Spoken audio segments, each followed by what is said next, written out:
ओम नमो भगवते वासुदेवाय। ओम नमो भगवते वासुदेवाय। ओम नमो भगवते वासुदेवाय। श्रीमद् भागवतम चौथा कैंटो 30वां अध्याय 5वां श्लोक। Activities of the Prachetas. सुपर्ण स्कंद मारूढ़ो मेरु शृंगमिवाम्बुधः पीतवासा मणिग्रीवा कुर्वन् भीति मिरादिशा। गरुड़ के कंधे पर आसीन भगवान मेरु पर्वत की चोटी पर छाए बादल के समान प्रतीत हो रहे थे। बादलों के ऊपर, सॉरी, पर्वत के ऊपर बादल देखे हमने। पर्वत की चोटियों में अक्सर बादल होते हैं क्योंकि ऑब्स्ट्रक्ट कर देते हैं बादलों के मूवमेंट को और वहीं पर बादल बरसने लग जाते हैं। तो अक्सर ऊंचे ऊंचे पर्वतों की चोटियां डार्क होती हैं क्लाउड से। हम्म, तो जैसे वो पर्वत के ऊपर वो डार्क क्लाउड, कभी आप पहाड़ों में जाओगे तो आपको बड़ा सुहावना सा दिखेगा। सामने एक पहाड़ की चोटी पर काले से बादल। हम्म, कह रहे वैसे ही गरुड़ के कंधे पर भगवान लग रहे थे। श्री भगवान का दिव्य शरीर आकर्षक पीतांबर से ढका था और उनकी गर्दन कौस्तुभ मणि से सुशोभित थी। भगवान के शारीरिक तेज से ब्रह्मांड का सारा अंधकार दूर हो रहा था। This is the quality. जैसे कि हम कहते हैं कि चंद्रमा कैसे चमकता है, सूर्य की रोशनी से चमकता है ना। तो उसी तरीके से भगवान की रोशनी से जो कि रिफ्लेक्ट होती है चंद्रमा में, सूर्य में या बाकी किसी भी चीज में, वो वहां से सोर्स है। तो जैसे प्रभुपाद अक्सर बताते थे कि if there is energy then there must be source of energy, है कि नहीं? हर एनर्जी का एक सोर्स होता है। एनर्जी, इसलिए प्रभुपाद कहते हैं कि energy is occupied by energetic. हाँ, तो उसी तरह से संसार की जितनी भी एनर्जी है उसका कोई सोर्स होना चाहिए। हाँ, आप किसी डल चीज को, मतलब किसी मैटर को सोर्स नहीं मानते। सूर्य एक प्रकार का क्या है, कह सकते हैं एक पदार्थ है। How can be that source of energy?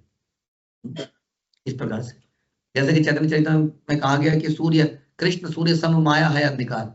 भगवान प्रकाशमान सूर्य की तरह है, समान है। अतः जहां भी वो उपस्थित रहते हैं वहां हमेशा उजाला ही रहता है, अज्ञानता नहीं रहती है। वास्तव में यह अंधकारमय ब्रह्मांड सूर्य द्वारा प्रकाशित है, किंतु सूर्य और चंद्रमा परमेश्वर के शारीरिक तेज को केवल परावर्तित करते हैं। वास्तव में जैसे भगवान ने बोला, प्रभास्मि शशि सूर्ययो। शशि मतलब चंद्रमा, में शशि और सूर्य की प्रभा हूं वास्तव में। ये उनका प्रकाश में से ही है। तो इस प्रकार भगवान लग रहे थे। काशी शुणा कन कन कवर्ण विभूषणेन भ्राजत कपोल वदनो विलसत किरीट अष्टायुधेरनु चरेर मुनि भी सुरेंद्र रासेवितो गरुड़ किन्नर गीत कीर्ति। भगवान का मुख अत्यंत सुंदर था। उनका चिर, उनका सिर, चमकीले मुकुट। ये कहां पर सीन हो रहा है? ये प्रचेतास के सामने जो भगवान प्रकट हुए हैं वहां का सीन है। तो भगवान का मुख बड़ा सुंदर है, उनके सिर पर चमकीला मुकुट है और सुनहरे आभूषणों से वो सुशोभित है। यह मुकुट झिलमिला रहा है, चमचमा रहा है बीच में, और सर पर अत्यंत सुंदर ढंग से लगाया गया है। ऐसा नहीं है जैसे हमारे मंदिरों में लगता है अक्सर, मुकुट में यहाँ रस्सी लगी है, इधर से टूट गई है, यहाँ से टेढ़ा हो गया, कई बार मुकुट आंखों के आगे आ गया ऐसे। नहीं बेचारे, ऐसा नहीं। आरती करने वाले को मुकुट ही नहीं दिख रहा है। हाँ, कई बार हमारे भक्त लोग होते हैं, पूरी आरती हो जाती है, कई बार तो उन्हें बांसुरी नहीं दिखती कि भगवान ने बांसुरी पहनी है कि नहीं। ऑल्टर खुल गया, आरती हो गई, पता ही नहीं चला बांसुरी है कि नहीं। मुकुट टेढ़ा है, इधर से कुंडल उतर चुका है, कोई होश ही नहीं है। हाँ, और अपना कुछ भी उतर जाए, उसका एक नग उतर जाए उसका टॉप्स का, तो तुरंत जाके ठीक करना पड़ेगा। तो बता रहे हैं यहाँ पर, इसलिए बताया यहाँ पर कि सर पर अत्यंत सुंदर ढंग से लगा था। देखिए अदरवाइज लाइन का क्या मतलब था? ठीक है, अच्छा मुकुट था, कह रहे सर पर बड़े ढंग से लगा हुआ था। इसका मतलब हमें ढंग से लगाना है। भगवान के 8 भुजाएं थी। ओ, भगवान की 8 भुजाएं हैं? भगवान की 4 भुजाएं या 2 है, इतनी भी बना सकते हैं हम। यहाँ पर उन्होंने 8 बनाई दी, और प्रत्येक भुजा में एक अस्त्र पकड़। वे देवताओं, ऋषियों तथा अन्य पार्षदों से भी घिरे हुए थे। वो सब उनकी सेवा कर रहे थे। भगवान का वाहन गरुड़, इस रूप को उन्होंने देखा प्रचेता में। भगवान का वाहन गरुड़ अपने पंखों को फड़फड़ा रहा था। और फड़फड़ाने से क्या हो रहा था? फड़फड़ाने से वो बाल झड़ रहे थे उसके, बहुत सारे चारों तरफ बाल बाल से बदबू सी चारों तरफ।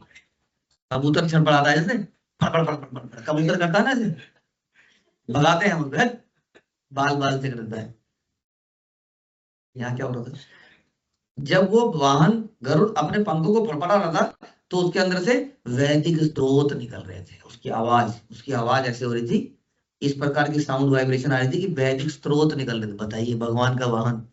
जैसे हम करते हैं ना, ढुर्र, ढुर्र, ढुर्र। बुलेट होता है ना, बुलेट हमारे जमाने में, बुलेट एक तो वैसी आवाज ज्यादा करती है, उसके साइलेंसर को फोड़ देते हैं हम, साइलेंसर उसका हटा देते हैं अंदर से, तो डुक डुक डुक डुक डुक डुक डुक डुक, ऐसे ऐसे करके चलती हो, दूर दूर तक पता चले। जब निकले कॉलोनी से तब सांस आए, निकल कहाँ से आ गया मनुष्य ना। पूरे इस कॉलोनी में हल्ला कर दिया उसने, टुक टुक टुक टुक टुक टुक ऐसे, जान। ऐसी घटिया आवाज नहीं है भगवान की आवाज में। हाँ, पेट्रोल, अरे धुआं, वो सब नहीं। ऐसा लग रहा है कि वही वो सारे लोग यज्ञ कर रहे हैं और उसमें वैदिक मंत्रों का उच्चारण हो रहा है, भगवान का गुणगान, ऐसा पंखों के फड़फड़ाने से। हाँ, कैसे हम इस टेक्नोलॉजी को मैच करेंगे बताइए, कर पाएंगे? बड़ा मुश्किल काम है। हाँ। हम लोग इसलिए क्या करते हैं, गाड़ी के अंदर बाहर तो आवाज ही हो रही होती है, गाड़ी के अंदर अपना स्पीकर चला देते हैं, इतना ही कर सकते हैं हम। हमारे वाहन में गाड़ी के अंदर से स्पीकर चलते हैं, शीशे वीशे बंद कर देते हैं, जो शोर हो बाहर वाला होता है। तो इस प्रकार से हो रहा था वहां पर, ऐसा लग रहा था कि मानो वह किन्नर लोक का वासी है। बताइए, अब आप अपने गलों को, गले में गरारे करते हो, कई सारे चीजें खाते हो ताकि वो सुरीला हो पाए, रियाज करते हो, उसको गरुड़ को गाने के लिए गला भी नहीं चाहिए। बताइए, वो पंख फड़फड़ा के उसने गा दिया। अब बताए क्या करें? ऐसा लग रहा था जैसे किन्नर लोक का वासी हो। सामान्यतः विष्णु को 4 भुजाओं में 4 वस्तुएं लिए प्रदर्शित किया जाता है, लेकिन यहाँ पर तो 8 भुजाएं थी। वीर राघव आचार्य के अनुसार शंख तथा कमल पुष्प भी आयुध है, क्योंकि भगवान परम नियंता है। हम्म, तो क्या कोई शंख से अटैक कर सकता है? हाँ, शंख से तो कर ही सकते हैं, शंख बजाने से सामने वाले का हार्ट फेल कर सकते हो आप। हम्म, और फिर बाकी तो कमल से कुछ कर सकते हैं। हाँ, आपने पुष्कर की कथा सुनी है? पुष्कर में ब्रह्मा जी ने कमल ही गिरा दिया था बस, खत्म, कमल गिरा के खत्म कर दिया था उसको, तो फिर भगवान क्यों नहीं कर सकते?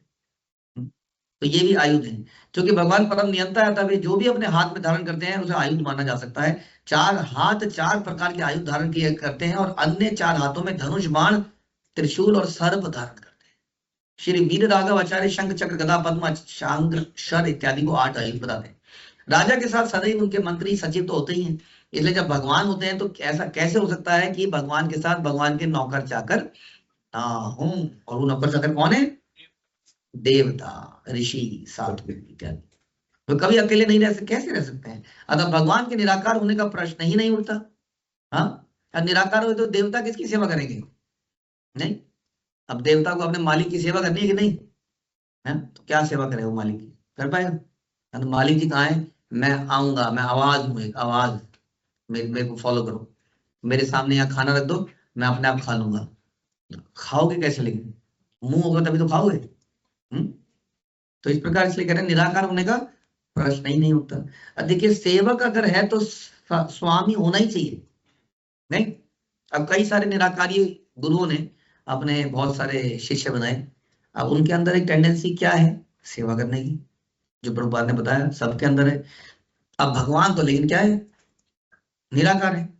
तो उन्होंने क्या किया? उन्होंने गुरु जी की सेवा करी, तो उन्होंने गुरु जी की मूर्तियां बनाई। जितने भी वैदिक, और भी कई सारे, नॉट वैदिक, और भी कई सारे धर्म हैं जो कि भगवान को निराकार कहते हैं, उनके भी गुरुजनों की फोटो हैं, मूर्तियां आपने देखी जगह जगह पर?